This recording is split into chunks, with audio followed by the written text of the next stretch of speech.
Alors j'aimerais commencer ce soir déjà en remerciant le réseau Manager Santé de me faire revenir et de pouvoir vous parler encore ce soir. Donc on m'a demandé de vous parler ce soir de la décision dans le cadre de l'exercice du management. Et j'avoue que quand on m'a demandé ça, j'ai pensé immédiatement à un auteur du début du XXe siècle qui n'a jamais parlé de la décision, mais qui est intéressant parce qu'il développe en fait un concept, alors qui ne dit pas grand chose en principe aux gens, mais c'est le concept d'obstacle épistémologique. Et ça m'a fait penser à ça parce que alors le philosophe en question s'appelle Bachelard, et ce qu'il appelle les obstacles épistémologiques, en fait, c'est tout ce qui nous empêche d'accéder à la connaissance. Il y a tout un tas de choses qui nous empêchent d'accéder à la connaissance, mais ce qui est très intéressant, c'est de savoir qu'en fait, toutes ces choses qui nous empêchent d'accéder à la connaissance sont des choses qui sont inhérentes à l'esprit lui-même. C'est-à-dire que c'est l'esprit lui-même humain qui empêche d'accéder à la connaissance. Il y a des sortes de biais qui empêchent d'accéder à la connaissance. Alors je ne sais pas, je peux donner un exemple tout simple. Bachelard prend un exemple, un professeur de physique, par exemple, qui veut intéresser ses élèves à un protocole expérimental en physique, qui monte un protocole expérimental entièrement centré sur la question d'une explosion. Donc vraiment, l'expérience doit produire une explosion. C'est bien pour intéresser les élèves, c'est très bien de faire une explosion en classe de physique. Le seul problème, c'est qu'en fait, tout ce que vont retenir les élèves, c'est l'explosion. C'est-à-dire tout ce qui s'est passé, tous les processus sous-jacents à l'explosion, les causes réelles de l'explosion, qui sont la démarche scientifique elle-même, bien ça, pour le coup, les élèves s'en fichent. Donc, pourquoi? Parce qu'il y a une sorte de fascination, nous dit Bachelard, de l'esprit humain pour le feu, qui fait que les élèves vont se focaliser sur l'explosion et passer complètement à côté du but de l'expérience. Il y a des biais qui nous empêchent de connaître. Très bien, eh bien il y a des biais qui nous empêchent d'agir. Il y a des biais qui nous empêchent de décider, de prendre de bonnes décisions. Alors ça, c'est très à la mode. C'est-à-dire que si vous allez dans une librairie et que vous cherchez un petit peu, vous allez forcément trouver tout un tas de bouquins sur les biais décisionnels, donc ce qui nous empêche de prendre de bonnes décisions. En date, j'ai lu un livre qui est sorti récemment, il y a 99, c'est une liste de 99 biais décisionnels. Ça fait beaucoup à apprendre. Et surtout, on va voir que en fait, connaître ces biais décisionnels, au bout du compte, ça ne change pas grand-chose. C'est ce que je vais essayer d'expliquer ce soir. Vous avez tous remarqué que quand on prend des décisions, surtout dans le cadre d'une organisation, on peut être surpris entre l'écart qui existe entre la décision qu'on a prise et comment cette décision va exister à l'intérieur d'une organisation.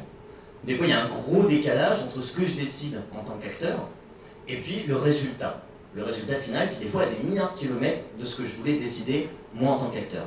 Alors ça évidemment ça mène à des idées que les philosophes adorent. Par exemple l'idée de savoir si on est un acteur libre ou pas, est-ce qu'on prend des décisions dans une organisation, est-ce qu'on est libre ou pas, ou est-ce que c'est l'organisation qui nous détermine, parce que je pense que tous, moi le premier qui travaille dans une organisation qu'on appelle l'école, tous on supporte au quotidien le poids des organisations. On voit bien comment c'est dur de prendre de vraies décisions à l'intérieur des organisations. Et j'aurais pu faire tout ce soir, j'aurais pu faire, belle chute, une intervention sur... J'étais obligé de le remarquer. J'aurais pu faire une intervention ce soir... Il va m'en vouloir, je pense. J'aurais pu faire une intervention ce soir sur la question de est-ce qu'on est des acteurs libres dans l'organisation, ou est-ce que l'organisation nous détermine. Ça, les philosophes adorent poser ce type de questions, mais je crois que vous, elles ne vous aideraient pas du tout.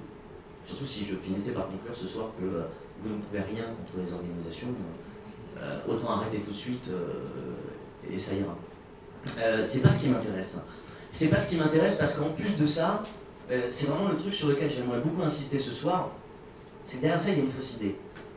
Il y a l'idée que si on savait ce qui nous détermine, on deviendrait libre.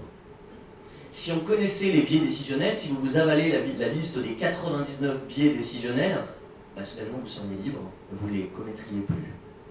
C'est faux. C'est pas vrai. Le fait de connaître un biais, le fait d'en connaître plein, vous empêchera absolument pas de les reproduire. C'est dit. Alors j'ai pas un discours pessimiste ce soir, je vous rassure, il y a quand même des voies de sortie, mais le fait de connaître les biais décisionnels ne nous sort pas du tout, donc ne sort pas des problèmes. Donc il faut vraiment sortir du mythe qui voudrait que par la connaissance on se libère. Alors ça peut paraître bizarre de la part d'un prof de philo que je dise ça, mais vraiment j'insiste, c'est pas parce que vous connaissez les biais décisionnels que vous allez vous libérer. Ça c'est pas le cas. Évidemment j'essaierai de vous le montrer ce soir par un exemple très simple.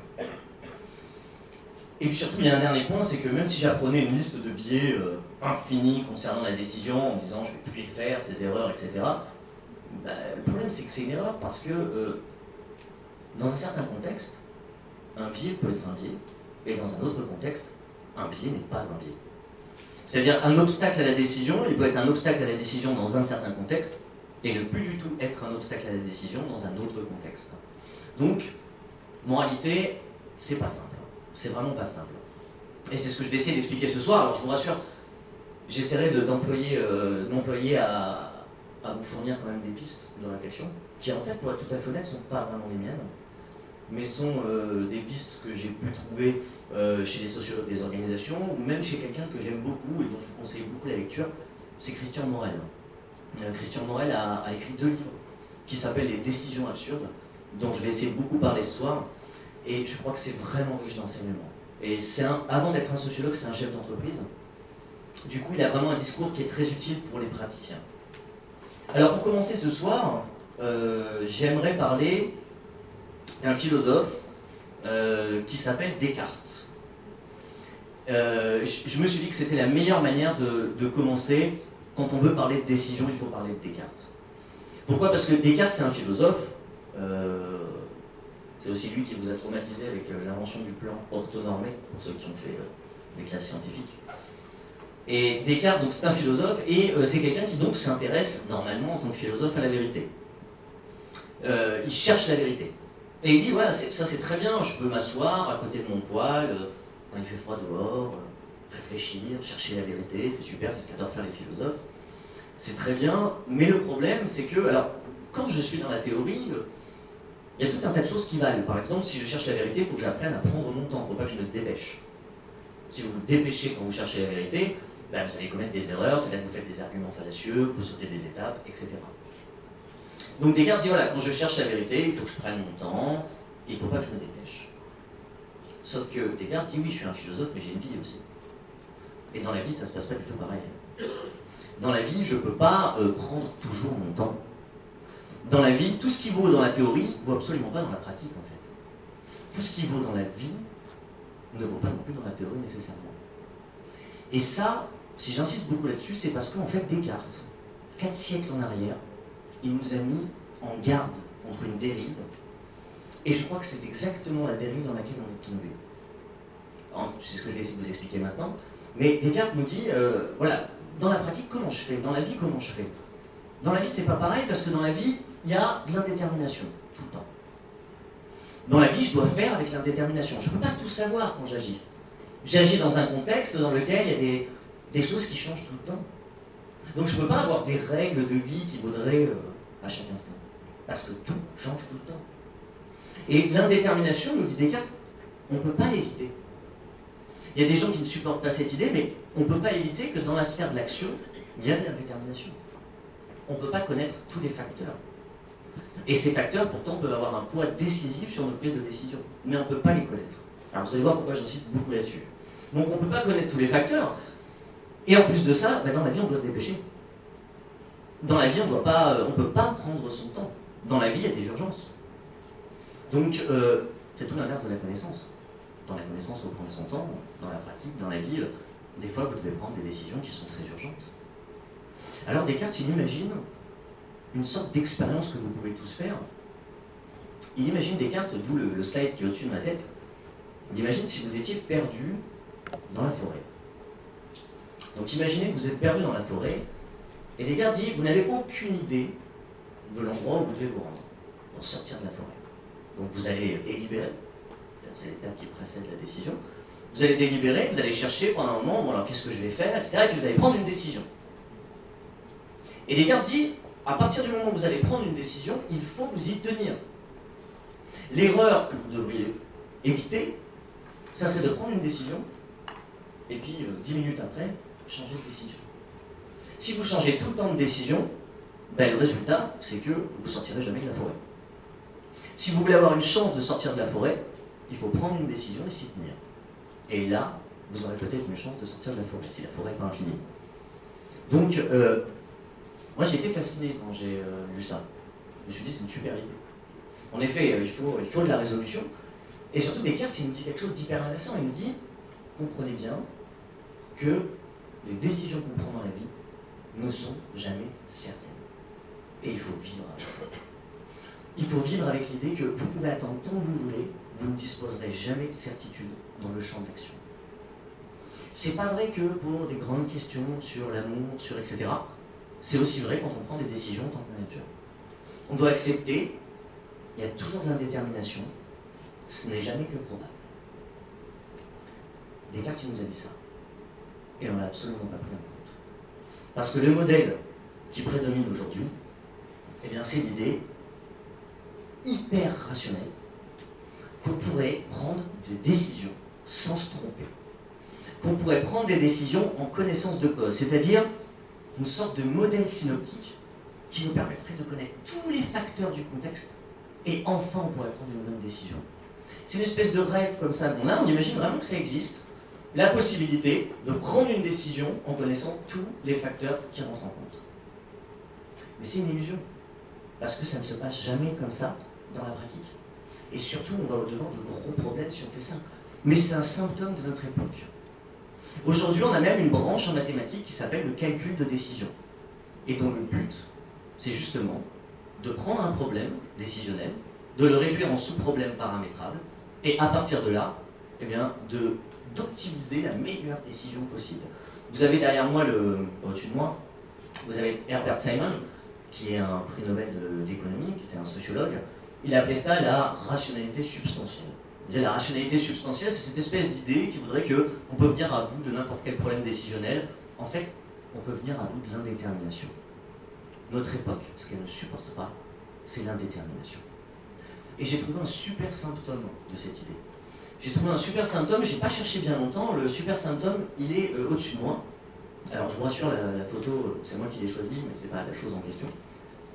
Le symptôme, c'est quoi? C'est que, vous voyez, il y a une compagnie qui s'appelle Deep Knowledge Ventures, c'est un fonds d'investissement à Hong Kong, basé à Hong Kong. Et il est particulièrement connu parce qu'il investit en masse dans le secteur de la santé, notamment. Et il a un comité exécutif, comme tout fonds, hein, donc c'est-à-dire des gens qui prennent les décisions, ils sont 5. Et parmi les 5 membres qui ont un droit de veto du comité exécutif, il y a un programme informatique qui compte comme une voix. C'est-à-dire qu'on a fait rentrer un programme informatique dans un comité exécutif pour prendre des décisions. Le programme s'appelle Vital. Alors je ne sais pas s'il prend des bonnes décisions pour l'instant. Ça fait à peu près 6-7 ans hein, qu'il est déjà là. On n'en a pas beaucoup parlé alors que je trouve ça très intéressant. En fait, qu'est-ce que ça veut dire ça? Ça veut dire qu'on peut remplacer un humain dans le champ de la décision. Qu'on peut le remplacer par une machine. Et qu'une machine fera mieux qu'un humain. Alors, je vais essayer de vous expliquer pourquoi je crois que c'est une illusion totale. Je ne vais pas baser ça sur de la poésie, je vais essayer vraiment de montrer pourquoi je crois que ça ne se passe pas comme ça.